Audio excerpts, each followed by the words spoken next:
What's going on, y'all? BC here. Welcome back to another video. Let's talk today about why you have that stubborn kind of belly fat and it's difficult to lose weight in your 30s and 40s and as we get older.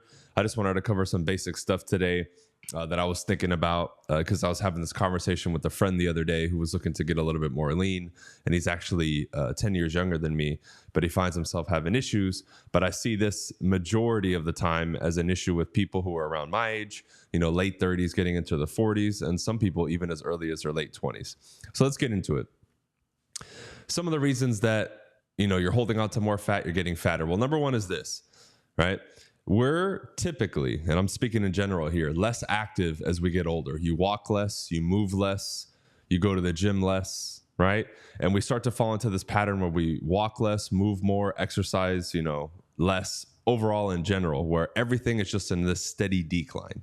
And when you do that, right, what's going to happen is you're going to burn overall less amount of calories.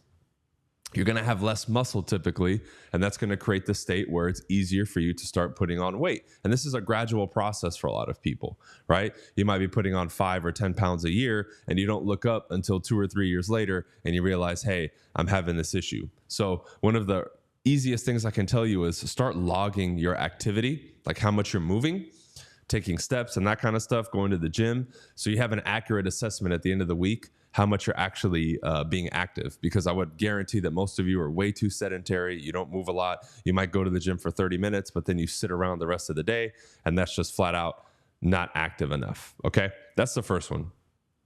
Number two is because we've allowed ourselves to put on weight, like we'll put on a little bit of fat here and there. Well, the more fat we have, the more visceral fat we have, the more body fat we have, that is what in turn slows down your metabolism, right? So think of it as the bigger I'm getting, the slower my metabolism is. The more weight I'm putting on fat, the slower my internal engine is going to be, right? And then you accumulate this over a year, 2 years, 3 years, 5 years, and now we create that effect where people feel like their metabolism is sluggish.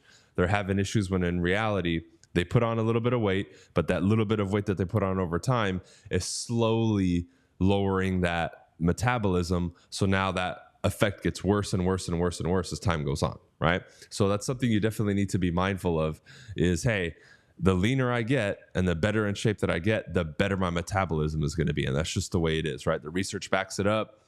They kind of finally figured that out. And I remember hearing from people, oh, I have a slow metabolism. I have a slow metabolism. You know, there might be some fringe cases where that's true. But generally speaking, because we have more body fat and we're more out of shape, our metabolism is slower as a result of that. It's not caused by the slow metabolism, if that makes sense. Okay, that's number two. Number three is this. Typically, as we get older, we consume more alcohol, recreational drugs, and that kind of stuff, and that ravages our hormones, like big time.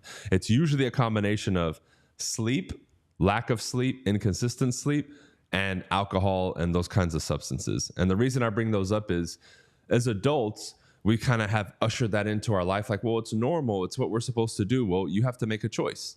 If you want to look and feel like most people, then sure, sacrifice your sleep. Have that drink once, twice, 3 times a week if you want, right? It's up to you. That's the way I see it. Because in reality, we know we improve sleep, we cut out alcohol or minimize it drastically, you're going to see a net positive effect on your body fat, your body metabolism, and overall how you look and how you feel. Because I get it, right? Our culture today is like, well, you can have it all just in moderation. I never believed in that, and I think that's silly. I don't do cheat meals and all the other stuff. And, you know, I don't even drink. Now, to a lot of people, that's extreme. Cool. To me, it's not. It's become normal, and I don't miss it. I can go out with people at night and not drink. Like, you don't have to do that, right? And if you're in friendship circles of people who are affluent or people who are mature, they're not going to sit there and tease you because you're not drinking. They're going to respect your decision, and you guys are going to carry on with your night, right? Alcohol a lot of times is used as a crutch for people to get comfortable and socialize. Same thing with the sleep thing. Get your ass to sleep on time, dude. Why are we staying up until the wee hours of the night? Because if I stay up too late too, then yeah, I start having issues with my sleep, or I sleep an hour or two less, and it affects me, right? So make sure these things are on point, because again, if you're doing too much alcohol or alcohol at all, not sleeping, that's going to have a net negative effect on your metabolism and your ability to function, be lean, perform, have energy, and live a better life. Okay. Those are just some of the starting ones so far. Okay. Here's the next one is many of you, and I've run into this issue too from time to time, is your digestion is off. If you feel like, man, I'm getting a lot more bloated, or, I can't eat, or like, food's not just processing well, like you should be at a point even in your 30s and 40s where when you eat, it goes through your system and it's smooth and you're good, right? If you're constantly overly stuffed, bloated, feeling too full, and you're having stomach issues, diarrhea, right? All that stuff is going to have a net negative effect on your body because your body's not going to absorb the nutrients that it needs to absorb, right? You're going to have a lot of issues. You're going to be storing a lot more fat because your body's not functioning the right way, and it just leads to a bunch of problems. It could be like liver, stomach, intestinal, right? Because your body's not functioning as it should in its natural, healthy state. So whatever you need to do in that case, a switch of diet, right? Cutting out alcohol or a lot of the processed foods, that alone will help you, because when your body runs more efficiently, it's not only going to burn more calories, you're going to absorb what you need from food, probably feel more satiated, eat less junk food, eat less overall, and just perform a lot better. And I think that's kind of one of the things that a lot of people overlook, and do that through fasting and your diet, not taking pills and all this other stuff. Everyone's like, oh, I need the extra probiotics and all that stuff. And that might be okay, but I wouldn't use that as your first resort. I would go more natural, look for natural remedies, fasting, drinking more water, let your body correct itself. The body is extremely intelligent, and in most cases, it can correct itself if we allow it to. Like right now in the morning, right? I want to eat because I'm hungry, but I want to fast a little bit more. And I may even fast the rest of this day and pull another 36-hour little mini fast, just because I know the great benefits of that, right? Particularly for your stomach, your microbiome, your intestines, and all that, because you give your body a rest. And when you give your body a rest and you're not eating, after that 24-hour period, roughly, your body understands it's not eating, and it can allocate those resources to start fixing the body. And this is why, just like in my previous video, I advocate people do at least a couple times a year, like 2 or 3 times, the 3 or 4 day water fast, because it's just incredible and the benefits are endless, especially as we get older, right? Because your body has to recycle and eliminate a lot of these dead cells, and it's going to help you tremendously. Okay.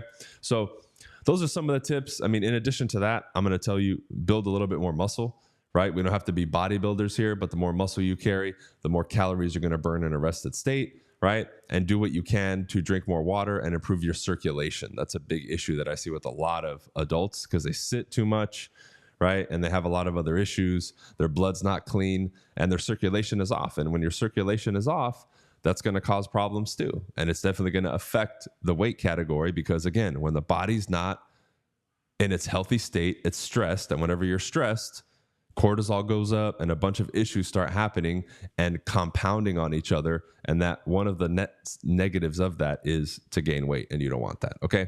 So hopefully these tips helped you. I know this is good for younger people too, but typically when you're younger, you can get away with a lot more stuff. So you might not see some of the effects of a lot of these poor choices, like not sleeping and alcohol, until you're older. But when it hits you, it hits you. So I recommend you follow a lot of this stuff.